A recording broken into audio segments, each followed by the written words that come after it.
जय हिंद दोस्तों। आज हम बात करने जा रहे हैं 8 पे कमीशन के बारे में, जिस पर खुलासा करने जा रहे हैं मंजीत सिंह पटेल का। जी हाँ दोस्तों, यानी मंजीत सिंह पटेल आपको पता होगा all India NPS employ federation के अध्यक्ष हैं। जी हाँ दोस्तों, जिनकी सरकार भी बात सुनती है। जी हाँ दोस्तों, ये बात हम कंफर्म करना चाह रहे हैं कि मंजीत सिंह पटेल ने जो बोला है वो आज हम खुलासा करेंगे। जी हाँ दोस्तों, मंजीत सिंह पटेल का कहना है कि 8वां वेतन आयोग का अगर मिनिमम सैलरी भी बढ़ेगी ना, यानी 7th पे कमीशन के अनुसार जो लेवल 1 का आपको पता होगा, भारत सरकार के जो लेवल है पे मैट्रिक्स के अनुसार से डॉक्टर एक्वायर्ड फार्मूला जो बना था वो 18 लेवल तक बना था। एक लेवल से लेकर 18 लेवल तक का है, यानी 18 लेवल अपेक्स लेवल में आता है। जहाँ दोस्तों जो कैबिनेट सेक्रेटरी के लोग होते हैं उनको मिलता है, लेकिन लेवल 1 का जो बता रहे हैं जो सबसे नीचे ले पायदान पर है उसका 18,000 बेसिक था 7th सीपीसी के अनुसार। लेकिन मंजीत सिंह पटेल का कहना है कि जब 8वां वेतन आयोग आएगा तो उसमें जो बेसिक होगा वो 35,000 हो जाएगा। जी हाँ दोस्तों, ये बात मंजीत सिंह पटेल खुद बोल रहे हैं कि 35,000 हो जाएगा। लेकिन ये कन्फर्म आप नहीं मानो, क्योंकि जब तक उसका लेटर इशू नहीं होगा जब तक इसको नहीं मानो। लेकिन हाँ, मंजीत सिंह पटेल अगर कुछ बोलते हैं तो उसमें दम होता है। जी हाँ दोस्तों, बाकी नेताओं की बात छोड़ दीजिए, लेकिन मंजीत सिंह पटेल अगर 35,000 बोल रहे हैं तो ये मान के चलिए कि जो वेतन जो लेवल 1 का जो बेसिक होगा वो कम से कम 32,000 से 40,000 के बीच में ही पड़ने जा रहा है। और सरकार को इस बात का भी ध्यान होना चाहिए कि 8वां वेतन आयोग लगेगा, क्योंकि आपको पता होगा सरकार चाह रही थी कि अगर 50% डीए हो तो वेतन में मर्ज कर दे। जी हाँ दोस्तों, लेकिन हल्ला चिल्ला ना हो, प्रदर्शन ना हो, इसके चल के सरकार भी डरी। और सेटलमेंट, जिसे बैंक में सेटलमेंट होता है, पीएसयू में सेटलमेंट होता है, हर 5 साल पर सेटलमेंट होता है, और वही फार्मूला यहाँ भी अपनाना चाह रही थी सरकार। लेकिन सरकार ने अपना कदम पीछे हटाया और वो सेटलमेंट प्लान को चेंज कर दिया। अब 8वां वेतन आयोग आएगा। ये बात मंजीत सिंह पटेल के द्वारा बताया गया कि जो लेवल 1 का सैलरी होगा, बेसिक होगा, वो 35,000 रुपया होगा। जी हाँ दोस्तों, तो सोचिए 35,000 अगर आपका बेसिक होता है, उस पर आप सोच सकते हैं कि उस पर आपका डेयरनेस अलाउंस मिलेगा तो आपका हैंडसम सैलरी बनेगा, जो कि 2026 के अनुसार सरकारी कर्मचारियों के लिए जस्टिफाई वेतन होगा।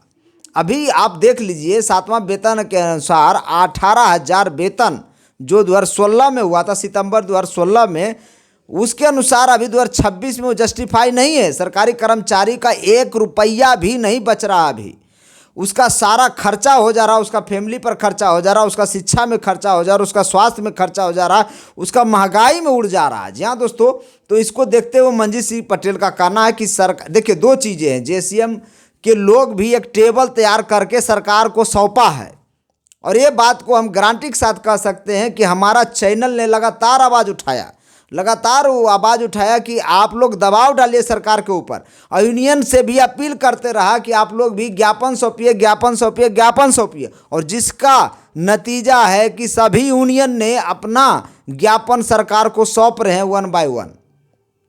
मंजीत सिंह पटेल तो पहले ही सौंप चुके हैं।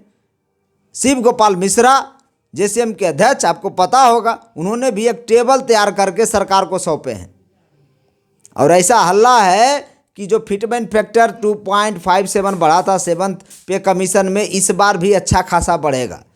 मांगा गया था 3.68, लेकिन मिला था 2.57, और इस बार भी अच्छा मांगा गया है यूनियन के द्वारा। लेकिन हो सकता है कि 1.9 के आसपास बैठ रहा है। अगर सरकार कुछ भी ना करे फिर भी 1.9 के आसपास बैठ रहा है। सूत्र के हवाले से ये पता चला है कि फिटमेंट फैक्टर 1.9 हो सकता है। यानी आपको बता दें, जो नए कर्मचारी होंगे उनको ज़्यादा फायदा मिलेगा, और धीरे धीरे जो पुराने कर्मचारी होंगे उनको फायदा कम मिलेगा। यानी आपको बता दें, जो पुराने कर्मचारी होगा उनका भी सैलरी कहें तो 15 से 20% बढ़ेगा, और जो नए कर्मचारी है उनका तो 25% से ऊपर बढ़ेगा सैलरी। ये बात सामने आ रहा है, और ये मंजीत सिंह पटेल के द्वारा बोला गया है। इसका मतलब कुछ न कुछ सरकार में भी हलचल है, और हलचल है तभी जाके धुआं उठता है, क्योंकि आग लगती है तभी धुआं उठता है। यही बात हम बताने आ जाए हैं। डीए एरियर की बात भी चल रही है। सरकार को ज्ञापन सौंपा गया है कि 3 बार का डीए एरियर जो फ्रीज किया गया था, सरकार उसे रिलीज करे, क्योंकि उस पर कंप्रोमाइज सरकारी कर्मचारी नहीं कर सकता। कोरोना काल में विभत्स स्थिति था, जहां सारे के सारे लोग 8/12 के रूम में कैद हो गए थे, एक रूम में कैद हो गए थे। उस समय अपने जान पर जोखिम डालकर सरकारी कर्मचारी ने काम किया। डॉक्टर हो, इंजीनियर्स हो, शिक्षक हो, नर्स हो, सभी लोग लगे रहे। रेल भी लगातार चलते रही 24/7। अब सोचिए, जान पर खेल कर सारे कर्मचारियों की जान बचाता है सरकारी कर्मचारी। आप सोचिए, कहीं भूस्खलन हो जाता, कहीं दंगा हो जाता, कौन बचाने आता? सरकारी कर्मचारी वहाँ पहुँचता है सबसे पहले। वोटिंग कराना रहता है, सरकारी कर्मचारी को ही संभालना पड़ता है। तो सारी चीज़ें, देश की सरकार की सारी चीज़ें सरकारी कर्मचारी ही संभालता है। 1% है, सोचिए 1%, 99% को संभाल रहा है। 1% आदमी 99% को संभाल रहा है। आप इसको ख़त्म नहीं कर सकता सरकार। तो इसीलिए आज बताने आए हैं कि 8 पे कमीशन आएगा या फिर कुछ न कुछ सरकार व्यवस्था करेगी, क्योंकि सेटलमेंट पे जब बैकफुट पर मारी है, जब सरकार ने बैकफुट मारी है सेटलमेंट पे, 5 साल का जो बैंक में सेटलमेंट होता है हर 5 साल पर, वो सिस्टम इसमें अपनाने का विचार था कि डीए को मर्ज कर दिया जाए बेसिक के साथ। उस पर बैक मारी सरकार। इसका मतलब है सरकार 8वां पे कमीशन लाएगी, ये अंदाज़ा लगाया जा रहा है। सरकार भले, आपको पता होगा, वित्त राज्य मंत्री पंकज चौधरी ने साफ बोल दिया था कि हमारे पास 8वां पे कमीशन, 8वां वेतन आयोग के लेकर कोई प्रस्ताव विचाराधीन नहीं है। लेकिन ऐसा नहीं है, ऐसा नहीं है। जी हाँ दोस्तों, सरकार को वेतन और पेंशन भोगियों का वेतन देना पड़ेगा, वो भी बढ़ाकर, क्योंकि आपको पता होगा ज़माने के अनुसार ही चलता सरकारी कर्मचारी। महंगाई जिस हिसाब से बढ़ी है, 10 साल बीतने जा रहा है, हर साल 10 साल पर वेतन आयोग लगता था और इस बार भी लगेगा। समय कम है, 1 साल का समय है। आपको पता होगा 28 फरवरी 2014 की बात, मनमोहन सरकार बैठक किया था, उसमें ये घोषणा किया था 7वां वेतन आयोग। उसको लागू होते होते सितंबर 2016 हो गया और सरकार को एरियर भी देना पड़ा। 2.5 साल लगा दिया था उस समय देने में। तो आपको बता दें, इस बार भी समय भले कम बचा हुआ, 1 साल का भी वक्त नहीं बचा हुआ। जनवरी चल रहा, 26 से लागू होना है 8वां वेतन आयोग। तो सरकार को लागू करना पड़ेगा, वेतन वृद्धि करना पड़ेगा हर एक सरकारी कर्मचारी का। 91 लाख केंद्रीय सरकारी कर्मचारी है, पेंशनर्स हैं, सभी की आशा सरकार से ही होती है। सरकार कभी नहीं चाहती कि लोग को वेतन बढ़ाए, लेकिन मजबूरी है कि इनको देना पड़ेगा। इनके बिना देश नहीं चल सकता। देश आप देख रहे हैं सरकारी कर्मचारी चलाता है, योजना को धरातल पर उतारता है हर एक जगह पर। और सरकारी कर्मचारी के साथ ही अगर सरकार नाइंसाफ़ी करे तो कैसे चलेगा? ये बहुत बड़ा यक्ष प्रश्न है। देखिए, अभी सरकार सुगबुराहट नहीं कर रही है, लेकिन सरकार को ज्ञापन सौंपा जा चुका है। टेबल बनाकर जेसीएम के अध्यक्ष ने जमा किया, मंजीत सिंह पटेल ने भी ज्ञापन सौंपा है। वो पहले भी हम आपको बता चुके हैं कि 10% वापसी ब्याज सहित सरकारी कर्मचारी का 25 साल की जगह पर 20 साल करने की बात, ये सब चीज़ें भी चली है। लेकिन मंजीत सिंह पटेल 8वां वेतन आयोग पर जब उनसे सवाल पूछा गया, चंदन कुमार सवाल पूछे थे, आप चाहें तो उनका वीडियो भी डीएन न्यूज़ पर देख सकते हैं। मंजीत सिंह पटेल ने साफ बोला कि 35,000 लेवल 1 में होने जा रहा है।